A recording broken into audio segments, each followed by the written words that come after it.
بعض جگہوں پہ بعض لوگ بڑے تیز ہوتے ہیں، یعنی ان سے آپ کی ملاقات ہوتی ہے تو بندے کو محسوس ہوتا ہے کہ یار اسے تو پہلے ہی ساری باتوں کا پتہ ہے، اور کئی دفعہ ان سے ملنے کے بعد احساس ہوتا ہے کہ یار اس سے تو تھوڑا سا ہی لیتے تو بہتر تھا، یہ تو بات بڑی آگے نکل گئی۔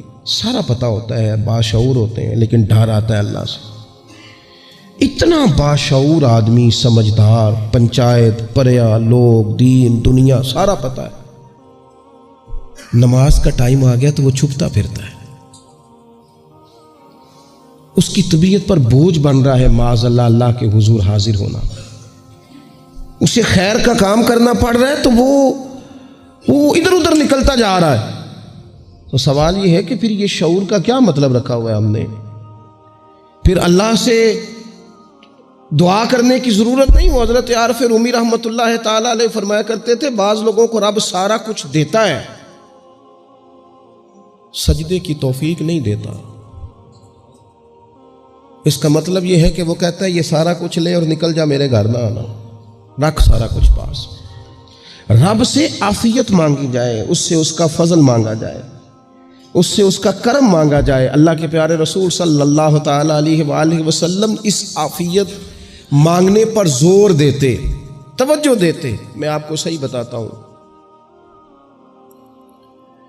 رب نے اگر کسی بندے کو عافیت میں رکھا ہو نا تو حالات کیسے بھی برے چل رہے ہوں اس کا بگاڑ کچھ نہیں سکتے۔ اور اللہ تعالیٰ معاف کرے 100 دفعہ خاکم بدہن، اگر کسی وقت اس کے کرم کی نگاہ پھر جائے تو پھر سارے اسباب سمیت بھی انسان اپنے پیروں پہ کھڑا نہیں رہ سکتا۔ اس سے جب تک طلب کرم نہیں ہوتا، طلب عافیت نہیں ہوتی، اس کی بارگاہ سے جب تک بندہ مومن پورا رجوع نہیں کرتا، یہ عافیت اتنی اعلیٰ چیز ہے کہ نبی پاک علیہ السلام نے فرمایا اذان اور اقامت کے درمیان جو وقت ہوتا ہے اس میں دعائیں رد نہیں ہوتی۔ دعا مانگا کرو گے تمہاری اللہ اپنے فضل سے قبول کر لے گا۔ عرض کی یا رسول اللہ کیا مانگے؟ تو فرمایا عافیت مانگو رب سے۔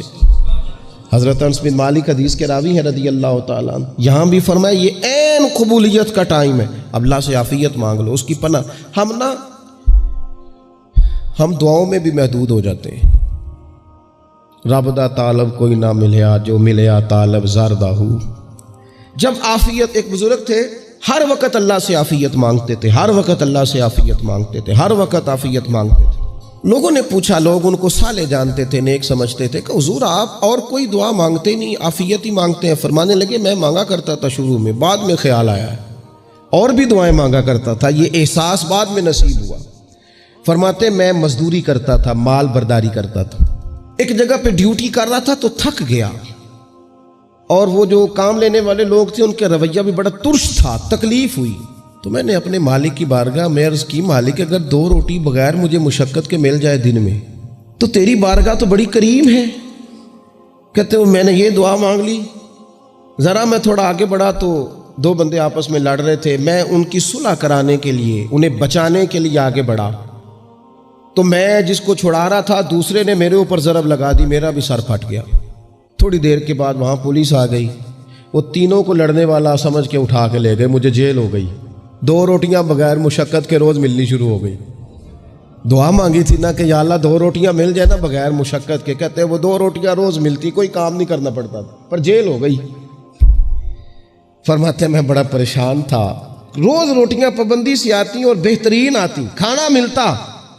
پھر کچھ عرصے کے بعد میں نے سوچا کہ یار یہ دعا تو قبول ہو گئی نا تیری، اب تو اگر اس پر کوئی الگ بات کرے گا تو وہ تو غلط کرے گا۔ کہتے پھر خود ہی میرے دل میں اللہ نے بات ڈالی اور میں نے عرض کی مالک 2 روٹیاں نہیں، مجھے تو عافیت چاہیے، مجھے تو عافیت دے، میرے اوپر تو کرم فرما، تو نظر رحمت کر، جے ایک قطرہ بخشے مینوں، جے ایک قطرہ بخشے مینوں تے کام بن جاندا ہی میرا، مہربانی کر عافیت عطا کر۔ فرماتے پھر خدا نے کرم کیا، کہاں سے اسباب بنے میرے جیل سے چھوٹنے کے، کون کون میرے ضمانتی بنے اللہ ہی جانتا ہے۔ فرماتے ہیں دروازے بھی کھل گئے، رزق بھی ملتا ہے، صحت بھی میسر ہے، سجدہ بھی کر لیتا ہوں، سویرے تلاوت بھی کرتا ہوں، شام کو مدینے والے کی بارگاہ میں رج کے درود و سلام بھی عرض کرتا ہوں۔ میں ممکن ہوتا ہے تو کسی غریب کی داد رسی بھی کرتا ہوں. اب سمجھ آئی ہے. ربنا آتنا فی الدنیا حسنۃ وفی الآخرۃ حسنۃ وقنا عذاب النار. اب سمجھ آئی ہے رب سے جب بھی مانگنا ہے عافیت ہی مانگنی ہے, اس سے کرم مانگ. ہم نے محدود دعائیں رکھی ہوئی ہیں, محدود. وہ جی فلانا کام میرا ہو جائے تو بھئی وہ ایک ہو گیا, اس کے بعد پھر نئی ٹینشن بن جائے گی. نہیں, میں جی بچوں کی شادی کر لوں جی پھر میں فارغ ہوں. آپ شادی کر کے دیکھیں, لاگو پتہ جائے گا کیسے فارغ ہوتے ہیں. آپ یہاں رکتے کیوں ہیں؟ آپ خدا سے عافیت کیوں نہیں طلب کرتے؟ اس کی بارگاہ سے وہ کیوں نہیں مانگتے کہ جو ایک قطرہ ملے تو دنیا اور آخرت کے سارے کام ہو جائے؟ اس سے اس کی رحمت کا سوال کرے, اس سے اس کے کرم کا سوال کرے. اللہ کی بارگاہ میں بھی حاضر ہونا اور جچی تلی اور جناب ناپ تول کر اور محدود چیزوں کا سوال کرنا, مالک سے مانگیں. اور وہ جب دیتا ہے تو دیتا بھی بے حساب ہی ہے. وہ جب عطا کرتا ہے تو کرم کے دروازے کھول کے عطا کرتا ہے, ورنہ تو ایک الجھن سے انسان نکلتا ہے دوسری میں الجھ جاتا ہے. ایک گتھی کو سلجھاتا ہے. پھر اقبال رو پڑے تھے, کہنے لگے میں عقل کی گتھیاں سلجھا چکا ہوں, یا رب مجھے صاحب جنوں کر دے. اللہ یہ بڑا میں نے ہیر پھیر دیکھ لیا, مجھے دیوانہ بنا.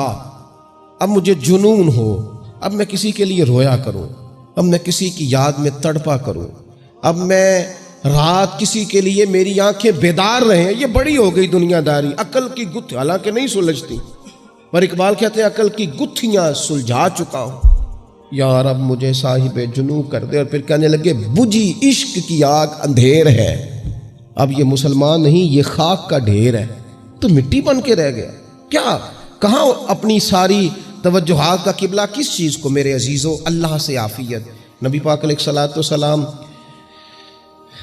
نے ایک شخص سے پوچھا کیا دعا مانگ رہے ہو؟ تو اس نے کہا یا رسول اللہ میں اللہ کی بارگاہ میں صبر کا سوال کر رہا ہوں. تو حضور فرمانے لگے صبر تو مصیبت پر ہوتا ہے. یا رسول اللہ پھر کیا مانگوں؟ آپ ان جملوں اور لفظوں کی گہرائی کو سمجھیں. صبر کے لیے تو پہلے مصیبت آئے گی, پھر صبر آئے گا. تو یا رسول اللہ کیا مانگوں؟ فرمایا تو رب سے عافیت مانگ. مانا کیا ہے؟ مصیبت آئے کیوں؟ اللہ تجھے اپنی حفاظت کے حصار میں لے لے. وہ وقت ہی کیوں آئے کہ جب تیری طبیعت الجھ جائے, جب تو پریشان ہو جائے, جب تو اللہ سے عافیت مانگنا.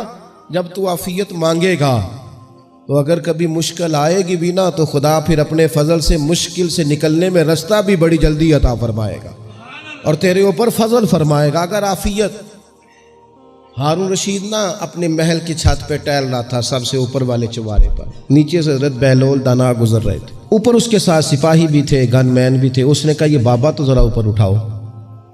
انہوں نے ایک ڈولی, ایک ٹوکری سمجھ لیں, اس کو رسیاں باندھ کے نیچے پھینکا. نیچے جو سپاہی تھے ان کو کہا کہ یہ بابا جی کو پکڑ کے اس میں بٹھاؤ. انہوں نے جبرن تھاما بابا جی کو, اس میں ڈالا, اوپر والوں نے کھینچ لیا. 2-3 منٹ لگے. ہارون رشید کے سامنے حضرت بہلول دانا پہنچ گئے تو تھوڑے ناراض بھی ہوئے کہ یہ کوئی طریقہ تو نہیں نا بلانے کا. ملاقات ہوئی تو کہا کیوں بلایا؟ کہنے لگا ایک مسئلہ پوچھنا تھا. فرمانے لگے بادشاہ ہے نا, تیرے مسئلے پوچھنے کا بھی اپنا ہی انداز ہے, پوچھ مسئلہ. کہنے لگا بابا پوچھنا تھا کہ آپ اللہ تک کیسے پہنچے؟ حضرت بہلول دانا چپ کر گئے. 2-4 منٹ کے بعد کہنے لگے جس طرح ابھی زمین سے تیرے تک نہیں پہنچا, بالکل اسی طرح ہی پہنچ گیا ہوں رب کریم کی بارگاہ تک. اور وہ بھی جو اس نے کرم فرمایا ہے, ورنہ میں تو نہیں سمجھتا کہ میں پہنچ گیا, وہ بھی اگر تیری خوش گمانی ہے. ہارون رشید کہنے لگا مجھے سمجھ نہیں آئی. فرمانے لگے تو بادشاہ جو ہے اتنی جلدی کیسے سمجھ میں آئے گی تجھے بات؟ فرمانے لگے اگر میں تجھ سے ملنا چاہتا نا تو میں ایک درخواست لکھتا, پھر کسی وزیر سے سفارشی سائن کراتا, پھر وہ جمع کراتا, پھر مجھے ٹائم ملتا کہ فلاں دن فلاں تاریخ فلاں ٹائم آ جانا, پھر آ کے میں لائن میں لگتا. پھر بھی تو بادشاہ ہے, تیرا موڈ بنتا ملنے کا کہ نہ بنتا. جب میں چاہتا تو پتہ نہیں کتنا ٹائم لگ جاتا, جب تو نے چاہا ہے نا تو 1 منٹ بھی نہیں لگا. فرمانے لگے میں نے دعویٰ ہی نہیں کیا کہ میں جد و جہد کر کے پہنچوں گا, میں نے تو رب کی بارگاہ میں عاجزی کی ہے, پھر رب نے ہی کرم فرمایا ہے, اسی نے مہربانی کی ہے. مانا کہ محبت کے سفر میں ہر گام پہ 100 مشکل ہے, لیکن یہ سفر آسان بھی ہے. گر ساتھ تمہارا ہو جائے, اس کے کرم کا ساتھ رہا ہے, اس سے عافیت مانگی ہے, اپنے آپ کو اس کے سپرد کیا ہے تو اس نے کرم کر دیا. جب تک یہ مزاج نہیں ہم بناتے کہ مالک سے عافیت کا سوال کریں, اپنے آپ کو اپنے رب کے حوالے کر دیں، اس کی رحمتوں کے سپرد کر دیں، اتنی دیر تک زندگی میں ٹھہراؤ نہیں آتا، قرار نہیں آتا۔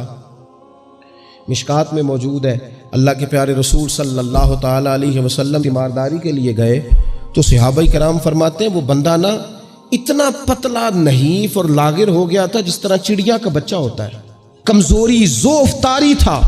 تو محبوب کریم نے اسے دیکھا تو بڑے کریمانہ انداز میں کریم فرمانے لگے، تو کوئی دعا نہیں مانگتا، تو عافیت نہیں مانگتا اللہ سے؟ عرض کی یا رسول اللہ صلی اللہ تعالیٰ علیہ وسلم، میں نے اپنے رب کی بارگاہ میں عرض کی ہے مالک قیامت کا عذاب بڑا سخت ہے، میں نہیں برداشت کر سکتا، تو نے اگر مجھے کوئی سزا دینی ہے تو یہیں دے لے، قیامت کو نہ دینا۔ تو کہتے ہیں محبوب فرمانے لگے سبحان اللہ، او خدا کے بندے تو رب کی سزا دنیا میں بھی نہیں سہ سکتا، اللہ سے یہ بھی سوال نہ کر، تو رب سے کہہ ربنا آتنا فی الدنیا حسنۃ وفی الآخرۃ حسنۃ وقنا عذاب النار، تو رب سے دنیا میں بھی حسنہ مانگ، بھلائی مانگ، تو آخرت کے لیے بھی بھلائی مانگ، تو اس سے عافیت کا سوال کر، تو نے یہ سوال کیوں کیا؟ عرض کی یا رسول اللہ کرم ہو گیا ہے، مجھے سمجھ آ گئی، اب میں اسی طرح ہی کروں گا۔ عزیز دوستو، ہم کہاں سہ سکتے ہیں؟ ہم دنیا میں رب کی سزا ہم نہیں سہ سکتے، ہم کمزور ہیں، تو گرمی نہیں سہ سکتے، شدید سردی نہیں سہ سکتے، شدت کی بھوک لوگ نہیں سہ سکتے، کوئی آزمائش نہیں سہ سکتے۔ وہ جو لوگ بعض اوقات کہہ دیتے ہیں نا جی فلاں چیز ہمارے اعمال کا نتیجہ ہے، تو میں کیا کرتا ہوں نا کو یار، ہم تو یہ بھی نہیں سہ سکتے، ہم کہاں برداشت کر سکتے ہیں، ہمیں تو وہ معاف ہی فرمائے، ہم حساب والے ہے ہی نہیں، ہم تو صرف معافی والے ہیں۔ ہم سے نہ حساب پوچھے، اس نے حساب پوچھا تو پھر تو بڑی مشکل ہو جائے گی، اگر اس نے حساب پوچھا تو بڑی رسوائی ہو جائے گی، اگر حساب پوچھا تو مشکلات سامنے دکھائی دینے لگ جائیں گی۔ ہم سے تو وہ درگزر والا معاملہ کرے، ہم سے تو وہ کہے جا میں نے محبوب کے صدقے تجھے معاف کیا، جا تیرے لیے رحمت اور بخشش والا فیصلہ